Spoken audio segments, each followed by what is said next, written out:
네, 반갑습니다. 안녕하세요. 네. 네, 오늘 이제 초고가 영업에 대해서 제가 강의를 좀 준비를 해봤습니다. 그래서 다른 영업하고는 조금 더 또 차이가 있거든요. 그래서 부동산 영업도 포함이 될 것이고, 또 아니면 또 큰 금액의 뭐 수천만 원 단위 이상의 그 영업을 하시는 분들한테 좀 도움이 되지 않을까 해서 내용을 좀 준비를 해봤고요. 영업의 전체적인 과정을 오늘은 짧게 해서 다 한번 담아보려고 노력을 했습니다. 그래서 한번 보시고 또 좋은 피드백 좀 해주시면 좋으실 것 같아요. 자, 먼저 좀 제 소개부터 들어가도록 할게요. 네. 네, 저는 지금 부동산 쪽 관련해서만 한 15년 이상 또 계속해서 영업직에서 근무를 해왔습니다. 그리고 이제 최근에 또 네이버 블로그도 오랫동안 또 운영을 하면서 마케팅도 진행을 했었고요. 그리고 최근에 이제 수익형 부동산 관련한 책을 출판을 해서 최근에 이제 강의라든가 또 여러 가지 홍보도 같이 진행을 하고 있고요. 그리고 현재 유레카 부동산 세일즈라는 회사 제가 또 대표를 맡고 있습니다. 그래서 여러분들한테 영업에 대해서는 좀 저의 경험에서 우러나오는 그런 내용들을 좀 잘 전달해 줄 수 있을 것 같죠? 네, 그래서 내용 아마 잘 들어보셨으면 좋으실 것 같아요. 자, 제 소개를 조금 더 드릴게요. 제가 처음에 이제 기획부동산이라고 해서, 이제 전원주택 토지, 이렇게 파는 회사에서 좀 오랫동안 일을 했었는데요.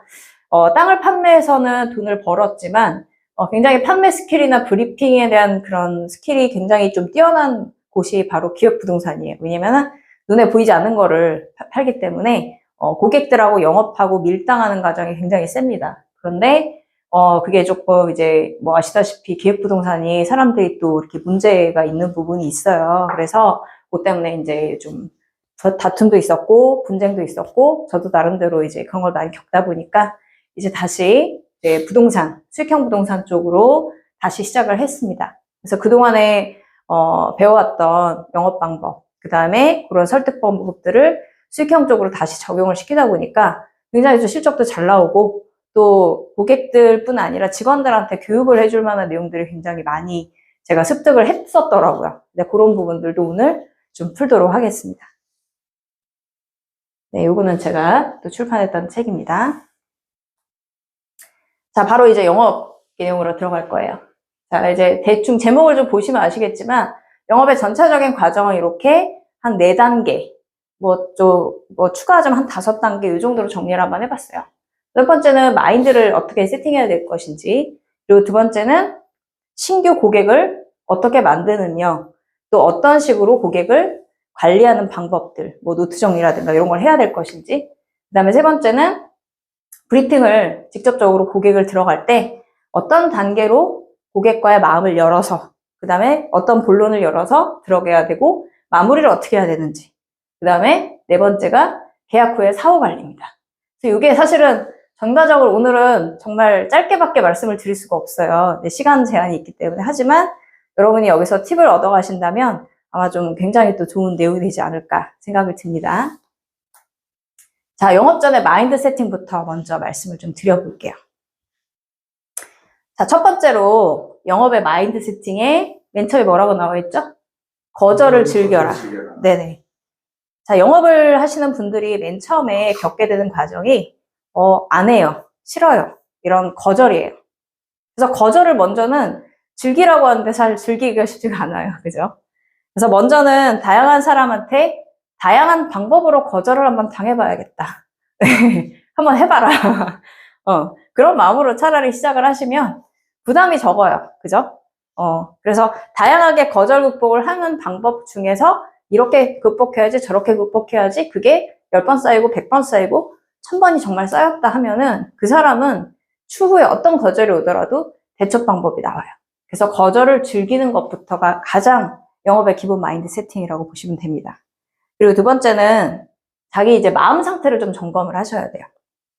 자, 사실 처음에는 뭐든지 모르잖아요. 그죠? 영업에 뭐 어렸을 때부터 영업을 내가 진짜 그 뱃속에서부터 배우고 나오신 분은 별로 없거든요. 그래서 처음에는 모르는데 일단은 배워보자, 부딪혀보자. 그런 마음으로 망설이지 마시고 좀 이렇게 액션, 행동을 좀 먼저 해보시면 거기서 얻어지는 게 굉장히 큽니다. 저도 좀 영업을 하지만 그런 스타일이거든요. 공부도 많이 하고 배우는 것도 좋아하지만 일단 이거다 하면은 바로 부딪힙니다, 저는. 그랬을 때 얻어지는 게 훨씬 크고요. 그래서 가장 먼저 마음 상태는 어떤 걸 깔고 계셔야 되냐면 나는 여기서 반드시 성공할 것이다. 자, 그렇게 생각을 하셔야 됩니다. 그래서 그 억대 연봉 받으신 분들이 있으시잖아요. 왜 다니시다 보면 뭐 수억 벌었다 뭐 이런 분들, 그 최고의 세일즈맨이라고 하는 분들이 뭐라고 하시냐면요. 기본적으로 자존감이 높아요. 자존감이 높은 사람들은 어떻게 하느냐? 나는 최고의 실력을 가졌다. 나는 내가 하면 다 잘할 수 있다. 나는 이미 최고에 올라가 있기 때문에 지금 과정은 하나하나 밟고 올라가다 보면 저기까지 반드시 도달한다는 그 머릿속에 그 생각을 딱 가지고 시작을 해요. 사람을 만나기 전에도 시작을 하고 자기 자신을 그렇게 바라보기 때문에 누가 무슨 소리를 해도 사실 상처를 별로 받질 않습니다. 그게 가장 기본적인 마인드 세팅이라고 생각을 하시면 될 것 같아요. 자, 그리고 한 가지 더 있거든요. 자, 자기의 몸 상태 점검하기. 자, 몸 상태는요, 이제 뭐 외적인 부분을 좀 말씀드리는 건데, 옷차림, 그 다음에 뭐 여러 가지 외모 꾸미는 부분들. 물론 영업하시는 분들이 다 이제 뭐 단정하게 해라, 뭐 좋은 거를 뭐 보여줘라 이런 것도 있지만은 내가 고가 영업이지 않습니까? 저희가 파는 상품이 1,000원짜리, 100원짜리, 뭐 만원짜리가 아니라 억, 10억, 20억, 30억 이런 단위들이라고 하면 좀 더 고급스럽게 옷차림도 해주셔야 되고요. 옷차림 상태를 잘 하게 되면 저희 마음 자체가 많이 달라집니다. 아침에 이제 일어나서 정장을 쫙 빼입고 멋있게 쫙 하고 나왔으면 벌써 표정이 달라지잖아요. 고급스럽고 나가는 단어도 틀려요. 근데 아침 일어났는데 대충 추리닝에 이렇게 대충 입으시고 늘 그렇게 뭐 몸을 신경을 안 쓰시고 이러신 분들이 뭐 고가 영업하고는 특별히 맞지 않겠지만은 진짜 그 사람의 모든 컨디션이 달라질 수밖에 없어요. 그래서 외모, 옷차림도 굉장히 중요합니다.